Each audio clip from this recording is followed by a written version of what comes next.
and this number we associate with this particular vulnerability.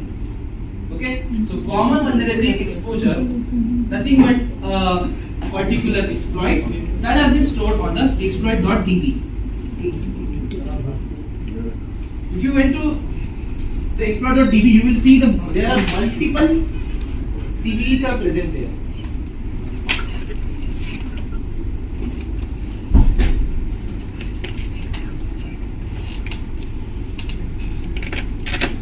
So this is nothing but the multiple CVC. There is social welfare WordPress plugin. Yes. So recently only they found that this plugin can help us to do the remote code execution on the WordPress websites.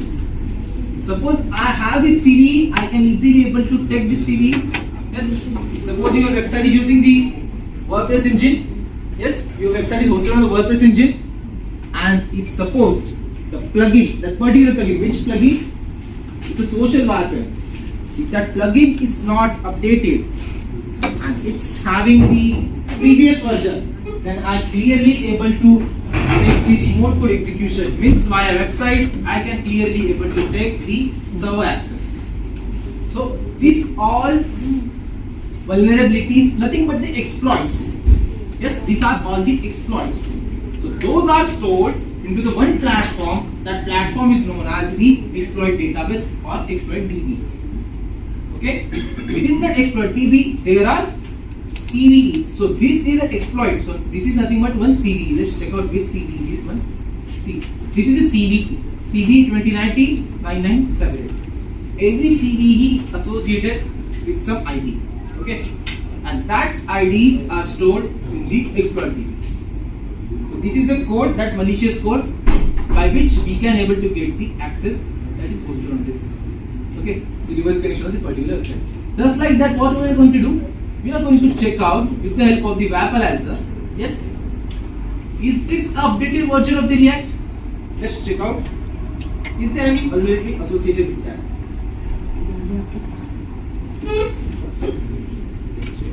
React 16.3.1. Okay. React 16.3.1. C. Okay, so Sync is telling me that there is CVE associated with that. Let's check out, is there CVE or just okay, see, as we can clearly see, there is no direct vulnerability has been found for this particular package. Okay, means they are using the updated version of the React. We can't able to do anything to the Tesla.com. Why? Because their core technology by the application they have developed is nothing but the React, and that is having the updated version. Because there is no any database found that this contains some vulnerabilities. Next, again, we will check out for the other languages. Where to find this in React? Yeah. So, see, yeah. Within the extension, we have found that there is a version. Yes? Yeah. So, they were using the React framework to build this application. And they are showing that this version is 16.3.1. Correct? We are getting some other software, not React. No, for the Tesla.com. You are now. Okay. Yeah. Now you can check out. See, you can clearly able to see there is a React. Yes, correct? Yes. So it's an updated version. Yes, we can't able to do anything. Yeah. Next is we are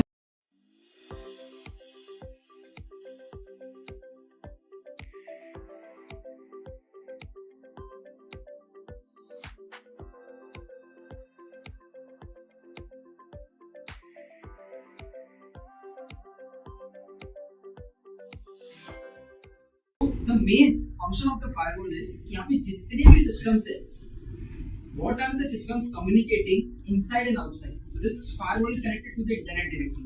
Your systems might not directly have internet connection. So what the firewall will do is, as soon as there is a packet coming in, first it will go to the firewall. The firewall will understand कि ये request कहाँ से आ रही है. Let's say google.com ने कुछ वापस भेजा. So if I try to access google.com on my browser, it goes to the firewall. firewall reads the packet. This is google.com. Is it safe? Is it not safe? If it is safe, based on the rules that we have configured, it will be forwarded to my internet service provider, and then the entire communication from there happens. My ISP will come back to me, or maybe let's say in this case, to simplify, the Google server comes back to us. My firewall reads that this is the response from google.com. If it is safe, it will come back to my system. So the main function of the firewall is it will intercept all the packets to and fro from our system, and if it finds anything that is, let's say, an exploit or a payload or something that is not allowed in your organization, it will block.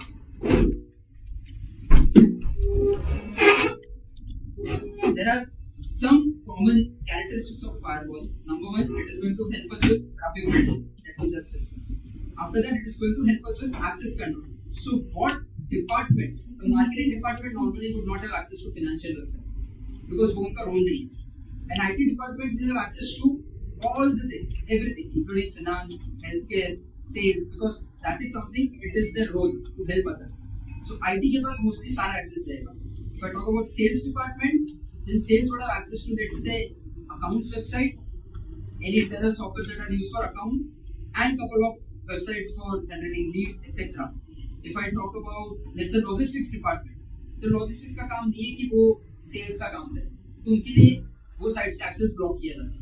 At the same time, if I want to block, let's say, any harmful websites, any adult websites, or any gaming websites, social media sites, everything can be blocked through a firewall as well. So that's when we use a firewall. And number one feature is it is mostly used for traffic filtering. After that, access control and packet inspection is something similar to traffic filtering that we just discussed right now. कि वो एक packet को read करके either allow या फिर block करेगा. Then we have application layer filtering. You can block or allow certain level of applications as well. कि in my organization Microsoft Teams use होगा कि नहीं, Zoom चलना चाहिए कि नहीं, या फिर Google Meet चलना चाहिए. This is something that you can also do. We have VPN support. You can configure a VPN for your organization, for your college, for anything. That only when the user is authenticated through this VPN, he or she should be allowed to access the internal network. And finally, is logging in reporting. It will log all the data to and fro. There are multiple types of firewall as well. Number one is a packet filtering firewall. A packet filtering firewall, what it will do is read every single packet, either block it or allow it. But there is also circuit level firewall, a circuit level gateway. A circuit level gateway is something that will maintain your session. So for example, if someone comes into a network and I want that person to be authenticated for more than 30 minutes. After every 30 minutes, he should re-authenticate himself to prove that he's still there. It's the right person who is trying to access the system and not an attacker. Just taking an example scenario, circuit level gateway. So it will maintain a session for 30 minutes or for 24 hours or for 48 hours, whatever I configure. एक बार उतना time खत्म हो गया, the person has to re-authenticate. Application level gateways, basically.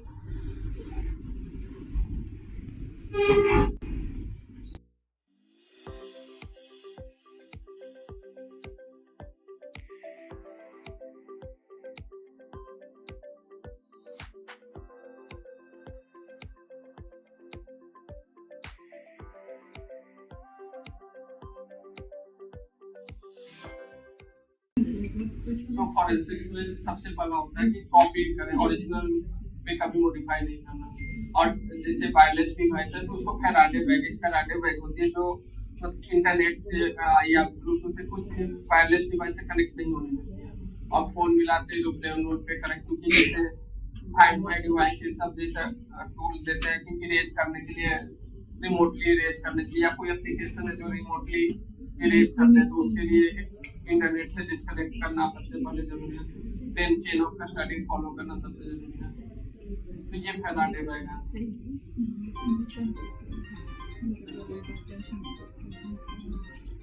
Once you're sure the Faraday bag is not damaged, you can use it to collect cell phones.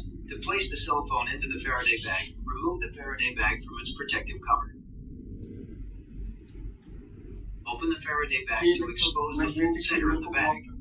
Now, open the top seal at the end of the bag, which will expose the center container that holds the cell phone.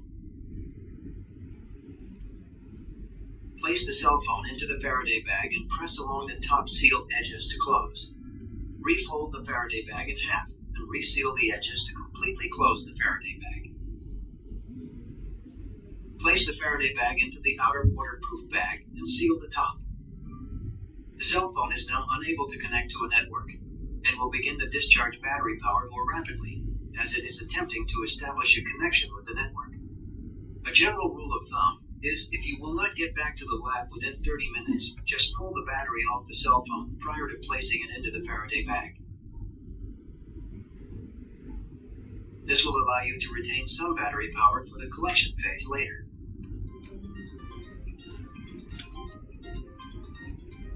ये हमारे electromagnetic signal को block कर दे जिससे remotely कोई access ना कर सके। Next होता है डेटा इंट्रोगेशन। इसमें डेटा से हम क्वेश्चन पूछते हैं, जो डेटा निकाले उससे डेटा से क्वेश्चन करते हैं। जैसे नॉर्मल इंट्रोगेशन में जो मिलता है सस्पेक्ट उससे क्वेश्चन, इसमें डेटा से क्वेश्चन करते हैं। लाइक जैसे रिकवर करके हमको पीडीएफ फाइल मिला, पीडीएफ फाइल को एक्सैक्ट टूल के थ्रू या कोई और टूल के थ्रू उसको एनालाइज करेंगे, कब क्रिएट हुआ, कब मॉडिफाई हुआ, क्यों डिलीट किया गया था, तो ये सब क्वेश्चन करेंगे जिससे पता चलेगा। इसके लिए भी हम लोग टूल करते हैं ऑटोप्सी का, जैसे ऑटोप्सी से टाइमलाइन पता चलेगा, डिलीट हुआ था ये सब पता चलेगा। एक्सैक्ट टूल से हम लोग को मेटा डेटा पता चलता है, जैसे इमेज कब क्रिएट हुआ, क्या क्या आप लोग ऑनलाइन के एक्सैक्ट टूल से देख सकते हैं। Exact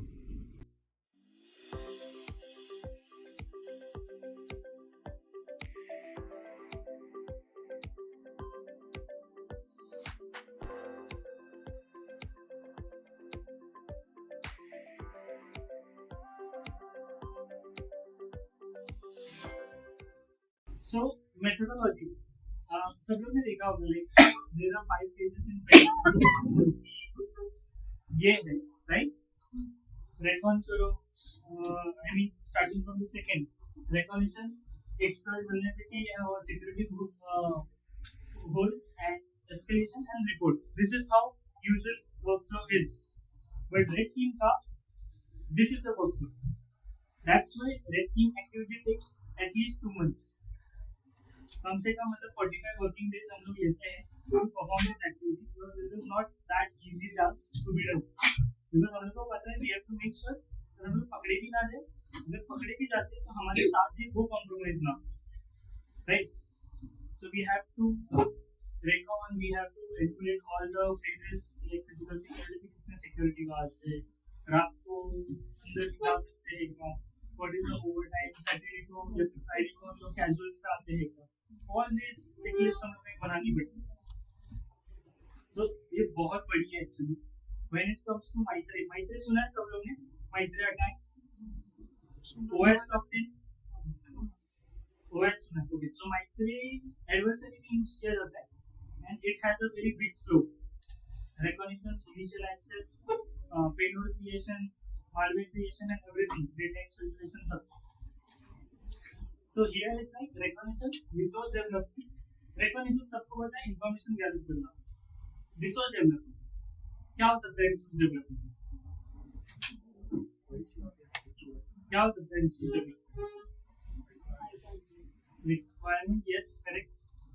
Okay, just giving an example. अब मैं किसी ऑर्गेनाइजेशन को गूगल पे सर्च किया, मुझे पता है कि दिस इज माय टारगेट, मुझे अंदर जाना है, कुछ ना कुछ चाहिए, राइट? तो उसके थ्रू मैं सर्च किया and then I found company का एक जीआर निकला है या फिर ऑर्गेनाइजेशन का कोई नोटिस निकला है जिसमें ऑर्गेनाइजेशन का हेडर एंड फुटर है लेटर का। Can I use that header and footer, right? That is a resource development. शायद से तुम लोगों को चोरी वाला सीन लग रहा होगा, मनी आइस पे। या this is how it is. Resource development का delivery how we will deliver those, either physical state में या फिर मेल करेंगे कि we have got this, मतलब multiple scenarios can be happen, right? और वो ऐसे deliver करेंगे and that comes under social engineering। यहाँ पे social engineering is a technique जिसमें आपको convince करना है सामने वाले को या फिर उतना टाइम नहीं देना है सामने वाले को कि वो पता कर सके कि ये genuine है या fake। You have to first create some storyline या फिर ऐसे फेक बैज या फिर कुछ लगा के जाना पड़ेगा सो दैट वो खुद ही assume कर ले कि आप कोई बड़े person हो. So this type of thing. Then coming to exploitation, उसके थ्रू पर्सन को एक्सप्लॉइट करना या फिर सिस्टम को एक्सप्लॉइट करना. Then persistence, defense evasion and all other techniques. So अगर मैं ये सब बताते जाऊँ, I know everyone will be sleeping. So in basic term, in, through, out. These are the three phases for us.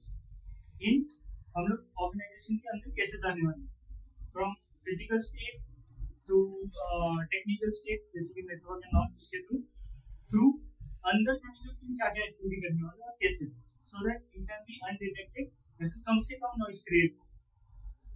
For example, अगर मैं आपका system रात को 2 बजे एक्सेस कर रहा हूँ, that will create an alert, right.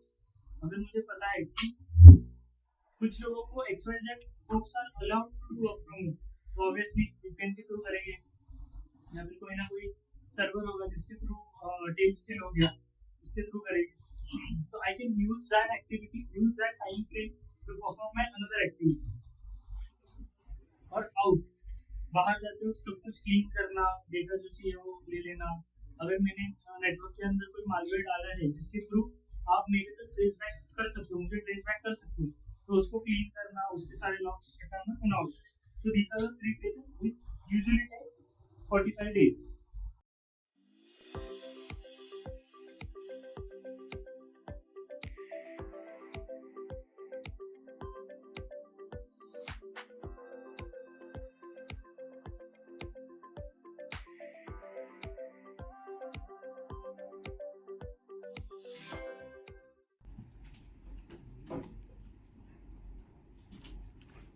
So starting with the first one, so the first thing is data. I think anything in this field, hackers are always wanting to take the data of customers or the like the employee and all. So AWS is saying protecting the confidentiality and integrity of data. Data is the, you can say, the core thing which, as a, you can say, AppSec engineer, I am trying to help every of my client to protect their customer data. If anything is getting leaked or any ransomware is happening, the data is the main point any hacker will try to attack. So we need to always encrypt the data during storage and transmission. So what is happening now? Ransomware attack is so much common nowadays, you see. But when we move to S3 bucket, the concept of cloud, because if you see in the earlier days, you're having on-prem infrastructure where ransomware attack was very easy. But when we move to the cloud infrastructure, doing ransomware attack is very complex. Anyone here who can explain why S3, like ransomware is so much tough in cloud infrastructure? Anyone? Any idea? Or is it like any possibility we can do a ransomware attack on cloud infrastructure? Any possibility? Anyone? Okay, so I will just explain a very basic thing. So what is happening in S3 bucket? Now see, in the on-prem infrastructure, when we are uploading any file, there was no OCR testing. OCR testing means like if I am uploading a PHP file but having an extension php.pdf, so my code, the backend code will accept it as a PDF file only, and once it is entering into my database, it will open up as a malware.php file and it will encrypt all the data and we will have a ransomware attack possible. But when it comes to S3 bucket, in the S3 case, if we are uploading anything, it doesn't open. It do an optical character scanning where it sees that the data which I am sending into the bucket, is it PDF or not. If it is not PDF, it will not accept it. If it will not open it. So in this case, what will happen? Ransomware attack is not possible. But now let's see with the attacker mindset. So since I am more in the attacker mindset way only, offensive is my expertise. So what I will do, I will try to get the initial access in the cloud infrastructure. So how I can do that? So there are many ways to do it. The first way is I need to find the AWS access key and the key ID and the IAM access key and the tokens to get into the AWS infrastructure. This is my first approach. So how I can get it? So it can be leaked in the source code. It can be leaked in the JS file. It can be leaked in any Android applications like hardware credential type and all. So as an attacker, I will try to find the access to the access keys and tokens. And once I am entering into the AWS infra of my like the customer, I will try to encrypt the data internally. Like I am doing a black box assessment. I got access to the infrastructure to access keys leakage in JS file, just for example, and now I want to encrypt. So I will encrypt it using the KMS key, which is given by AWS only, and that key will be in my infrastructure. So now I am encrypting the data of your infrastructure from the keys which are in my. So in that case, I can do a ransomware attack. But it is only possible if the attacker get into the system. So now why I am explaining this one? Because anything we are moving from on-prem to cloud, nothing is secure. Anyone can do anything. It's only thing is the mindset of the attacker, how he is thinking. So I am thinking in a way like how I can encrypt the data and now I can ask the ransom from any company. So AWS says always encrypt data during storage. So the data is encrypted and the keys is with the cloud engineer. So it is very hard to first decrypt the data and then encrypt using my keys. But if data is not encrypted in the bucket, then it is very easy target for me to encrypt every data, and now I can just blackmail any company.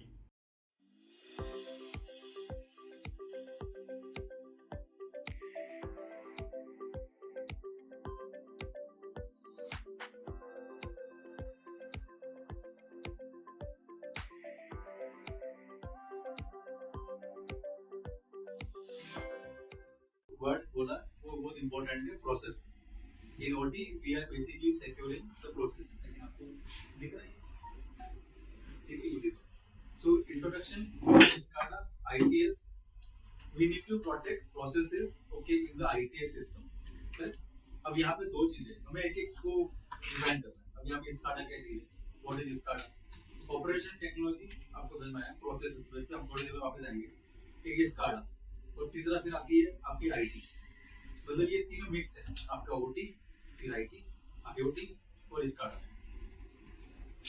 What is SCADA इसका part है It's the control which is required in the US. Correct. Correct.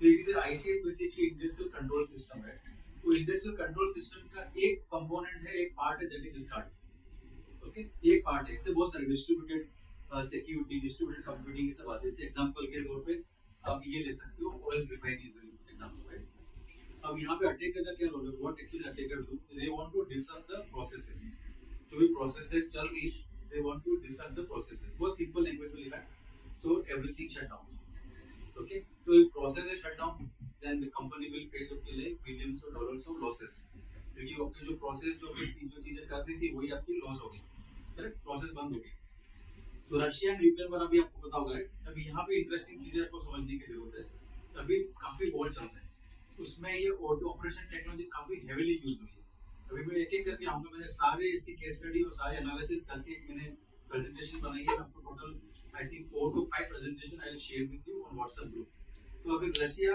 और Ukraine का war देखें तो they are basically both they are using a cyber weapon right और ये जितने भी जो गेम्स होते हैं वो नेशन स्टेट पे होते हैं इंडस्ट्रियल सिस्टम्स इनके पास डिप्लॉय होते हैं ऑलरेडी अब जैसे कि अब ये वाला देखो चाइना अब कितने लोग कितनी हम कंपनी की बात करें most of the company basically even if you ask any CEO they have visited China right when they are basically manufacturing वहां से वो इंपोर्ट एंड एक्सपोर्ट दोनों करते हैं तो चाइना की बात करें China is place shell code in many system and whenever they want to trigger they can trigger कितना डेंजरस चीज है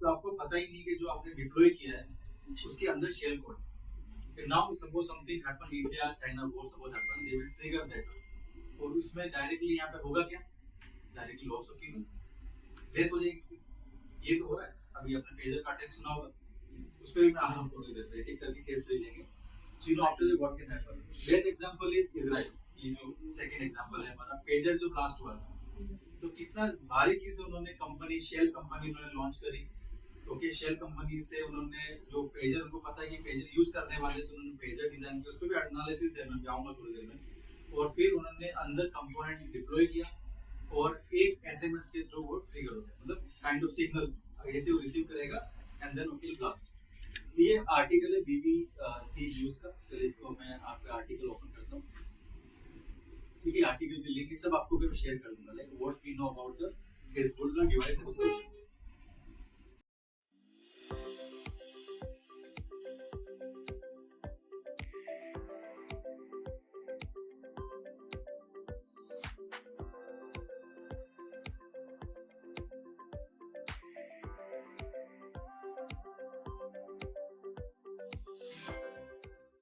the next phase, the cyber security for autonomous vehicles. Then cyber security challenges. So wherever I have wrote AD, it's autonomous vehicle. Then it's threat landscape standards. Then it's India outlook, the way it is there in India, right? Because if you talk about any technology, if you go global, it is very vast. But we should also talk about India, the OEMs and the productions, the manufacturing that we are doing in India. And then we'll have a Q&A session.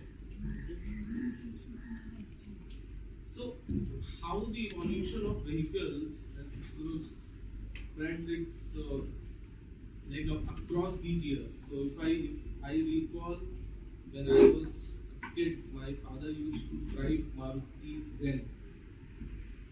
So it was nothing but a pure mechanical vehicle. Uska ACB, we used to switch it on with plugs and rotators. And it had nothing to do with any of the IT system, right? Speaking of the stepney, wheels, engines, gates, and it was all manual, right? Transmissions and everything. There was no software, nothing which connects with anything, right? There was a complete manual, hardware which was deployed, and we used to call it a car. But throughout the years, the roadmap that vehicles have taken from traditional vehicles to connected vehicles, then from connected vehicles it became autonomous vehicles. Now, if any one of you knows anything about connected vehicles, a step before autonomous. Yes, sir. Basically, some kind of interface which sends car data to the manufacturer or to the user in some communication manner. Right. So that's the concise definition of connected vehicle. So if you talk about India, there are certain OEMs who have their own in-house developed connected vehicle platform. So they have developed their interface which talks to their manufactured vehicle, produces some data, then they aggregate data, then they process some data, and then they design or they think of the next feature they should develop. Okay. So again, the traditional vehicles, typical mechanical architecture, no connectivity, zero digital interfaces, so zero digital impact. The only security impact it would have was a physical impact, right? That was the theft of vehicle, nothing else. But when it comes to digital spaces, we store a lot of digital data. Digital assets are owned by us, which is under right. So this was the components we were talking about of a traditional car, a typical traditional car. I think we can skip this. So this slide is the start of the technical discussion. So evolution of connected and autonomous vehicle. So if you see the structure of a vehicle, whether it is a truck, a van, or a car, I'm talking about a connected vehicle. So if you see, it is today also a typical hardware or traditional car, but then there is a box attached to that vehicle which has certain sensors, and then it stores your mileage, it stores your, if it's an EV, it stores your battery health, then it stores your acceleration speed. It has a SIM card attached to it. You also have an option to connect it with your mobile network. Then it also connects with an app which you can use to start on your AC before stepping into your car, or you can track where is your vehicle at some point of time. There are multiple interfaces that you can have. You can update your software or the firmware of that vehicle with a touch of an icon, and it's updated. So when it comes to connected vehicle platform, it is largely towards users or fleet owners rather for OEMs. Okay, and when it comes to connected vehicle platforms, no one is making money from this business.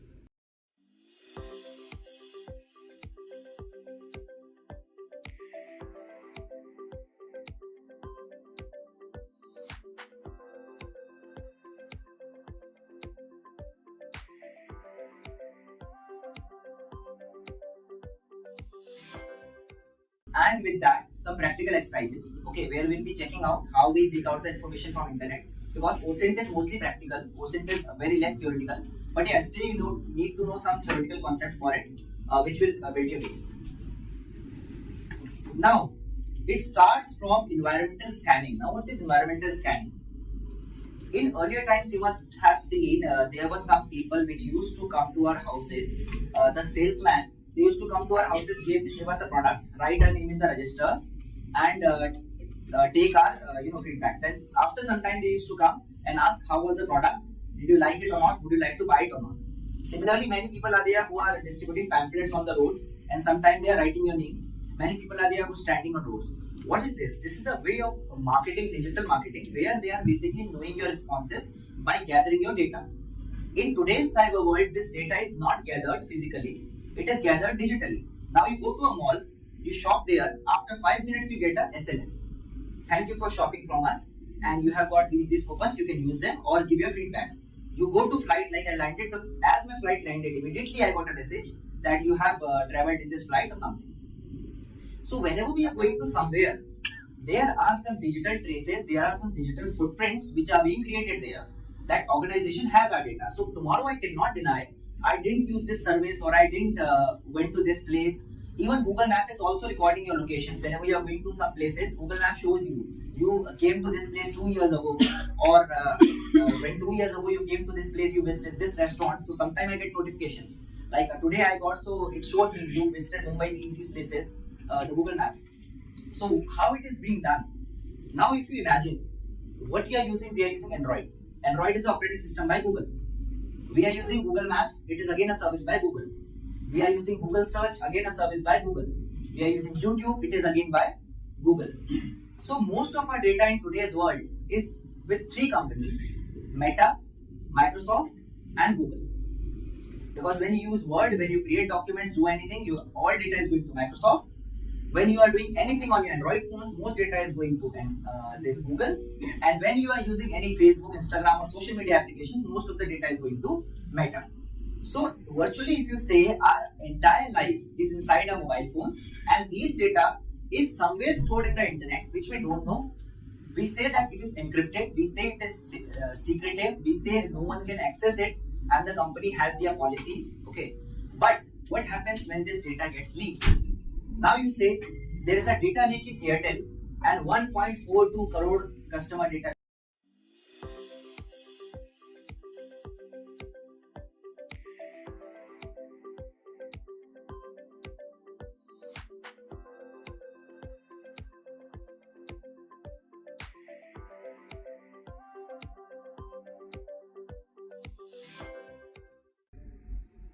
Let's start with the first one, that is secure coding. This is particularly a developer's guide that I've created. I've taken 3 particular examples of how you can securely manage your code, as well as you can find security issues while dealing in your code. We'll be looking at very good examples of this. So first and foremost, why is it important to have secure coding strategy?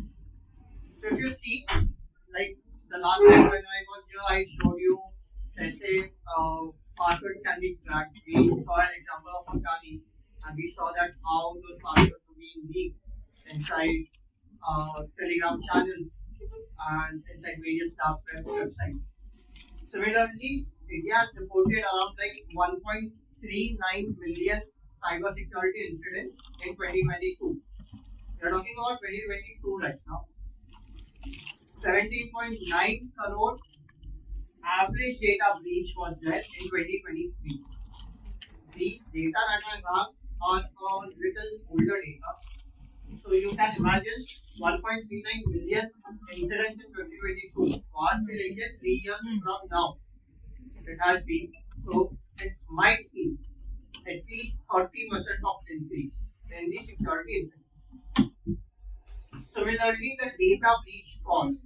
Now, what comes under data breach cost is the cost that the Adani had to bear if that data was leaked.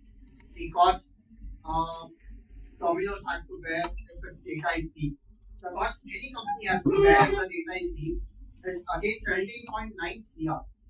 Again, considering this as 2023 data, passive itself 30% if you take an increase, it can happen as around 30-35 CR जितना निकला as of now. Then why does secure coding matter? So all things come to a primary purpose, that is secure coding. If your code was secured enough, these issues would not have arisen or would not have come up. Why does it matter? First and foremost is obviously financial loss. Breaches cost Indian organization millions of dollars, and these include 17.9 CR in 2023 that was cost. Apart from that, they have to pay hefty fines to sort it if that data is being leaked.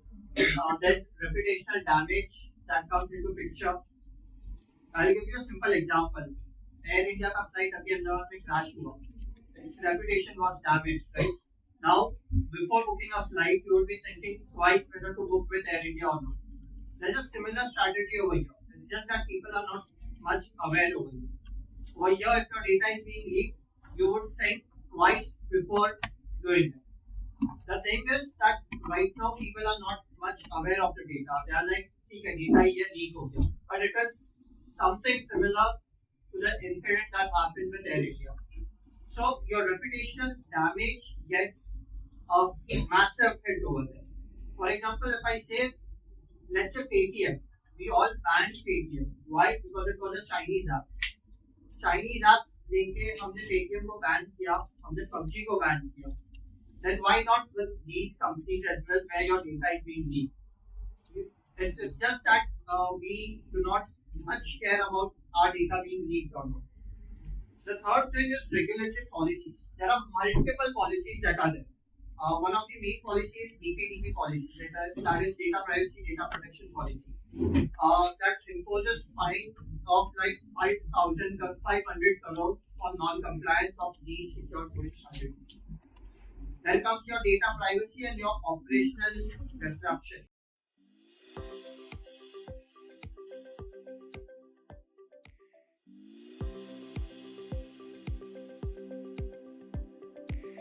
When we breathe, what is that? Any idea?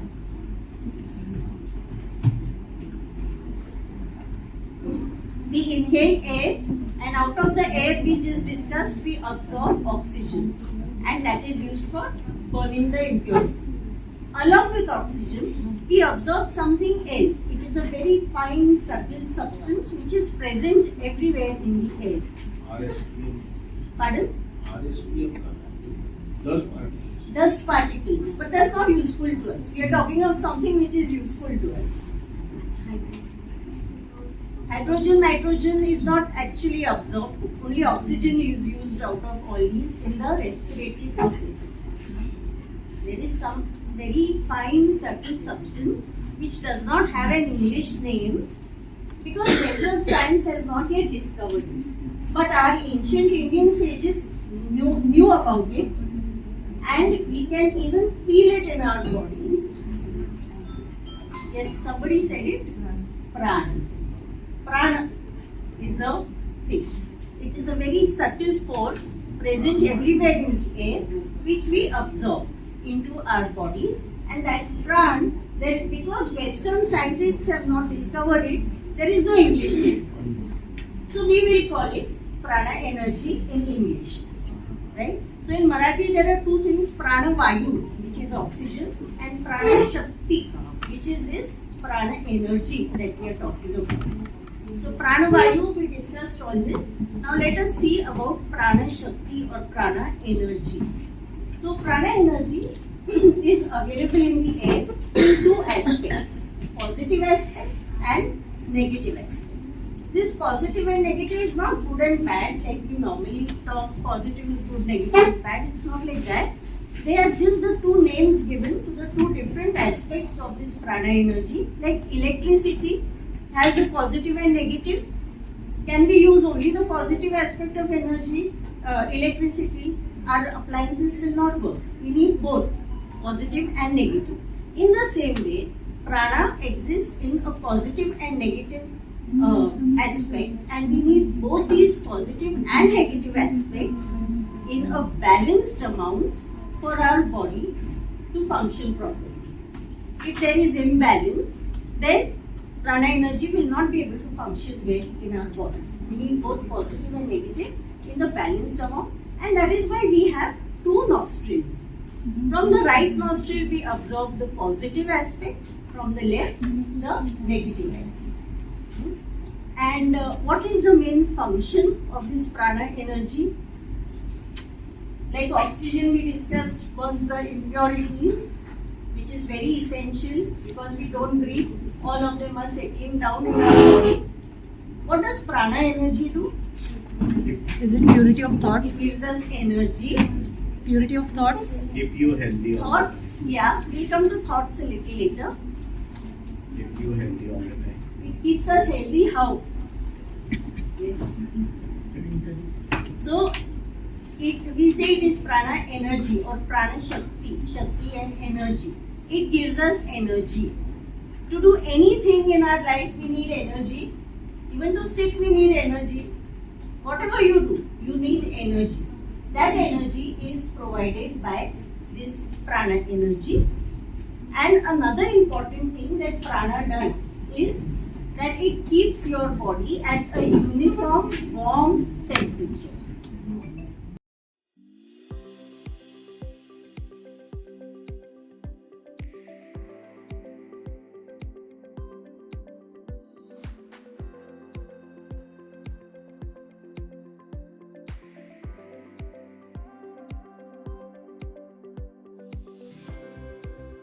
केवळ 10 लोकांपासून सुरू झालेला आपला व्यवसाय आज 1200हून अधिक कर्मचाऱ्यांच्या एका बलाढ्य आंतरराष्ट्रीय कंपनीत रूपांतरित केला आहे. त्यांच्या कार्याची दखल घेत राष्ट्रीय आणि आंतरराष्ट्रीय स्तरावर त्यांना नुकताच emerging business leader of the year 2024 या प्रतिष्ठित पुरस्काराने सन्मानित करण्यात आले.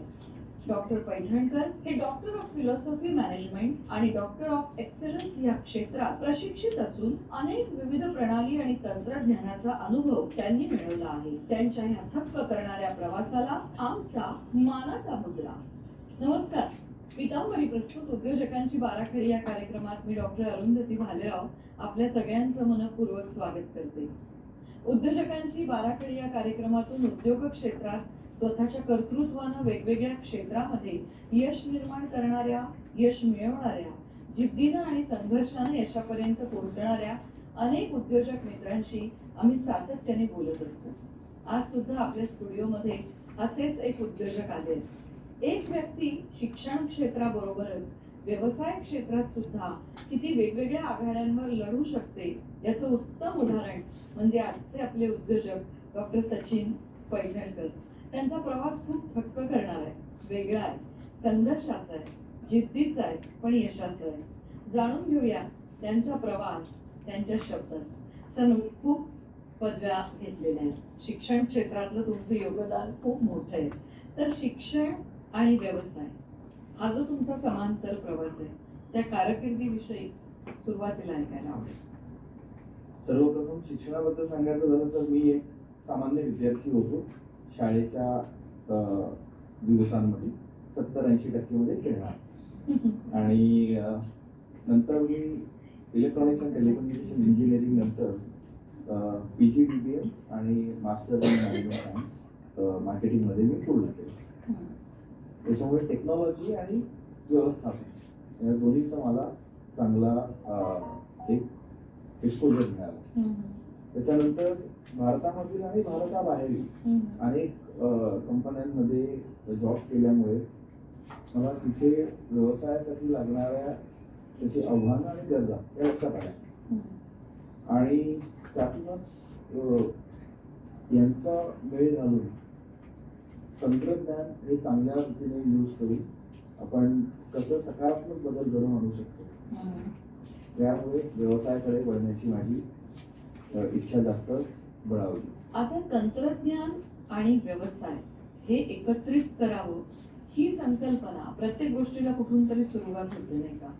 तर ह्याची पहिल्यांदा प्रेरणा तुम्हाला कुठून मिळाली? त्यासाठी थोडंसं अजून जाईल. व्यवसायामध्ये आमचा फॅमिली व्यवसाय आहे. गेले 50 वर्ष दुधाचा व्यवसाय. दुधाचा व्यवसाय असल्यामुळे त्याच्यामध्ये सातत्य आणि मेहनत या गोष्टींची एक एक्सपोजर मिळालं लहानपणी स्कूल डेजमध्ये. आणि तंत्रज्ञानामुळे एक गोष्ट अशी लक्षात आली की पारंपरिक प्रोसेसेस जे आहेत त्यांनी खूप वेळ लागतो. म्हणजे उदाहरण जर द्यायचं झालं तर आम्ही जो फोकस केला तो कस्टमर ऑनबोर्डिंग. प्रत्येक व्यवसायात नवीन कस्टमरची गरज आहे. पण ही प्रेरणा तुम्हाला कुठून मिळाली? सो या गोष्टींमध्ये लागणारा जो वेळ लागत होता तो वेळ थोडासा क्लेशदायक होता. म्हणजे अगदी बँकेमध्ये अकाउंट ओपन करण्यापासून कर्ज मिळेपर्यंत आणि त्या मधल्या काळामध्ये कुठल्याच गोष्टीची ट्रान्सपरन्सी नसल्यामुळे मला असं वाटलं की ह्या गोष्टींचं कॉम्बिनेशन करावं. मेहनत करायची तयारी होती आणि तंत्रज्ञानाचं एक्सपोजर होतं. सो याच्यामुळे मी ठरवलं की आणि म्हणजे आपण असं समजूया की बँकांमध्ये होणारा उशीर तो नॉट ओनली इन बँक. आपण बँका, financial services, insurance, government offices किंवा सर्व देशामध्ये कोणत्या वेळी ग्राहकाला कस्टमर सर्व्हिस ही जी गोष्ट होती ती तेवढ्या इफेक्टिव्हली मिळत होती जेव्हा आम्ही सुरू केलं त्या काळात. म्हणजे असं म्हणूया की वेळ वाचवण्यासाठी तुम्ही एक प्रकारे निगेटिव्हिटी मधनं पॉझिटिव्हिटीकडे वळला. वेळ वाचवणं, कस्टमर सॅटिस्फॅक्शन, इझिनेस आणि परत खर्च कमी करून कस्टमरला डिलाईट कसा देता येईल या गोष्टींकडे जास्त माझा फोकस म्हणजे अगदी खरं म्हटलं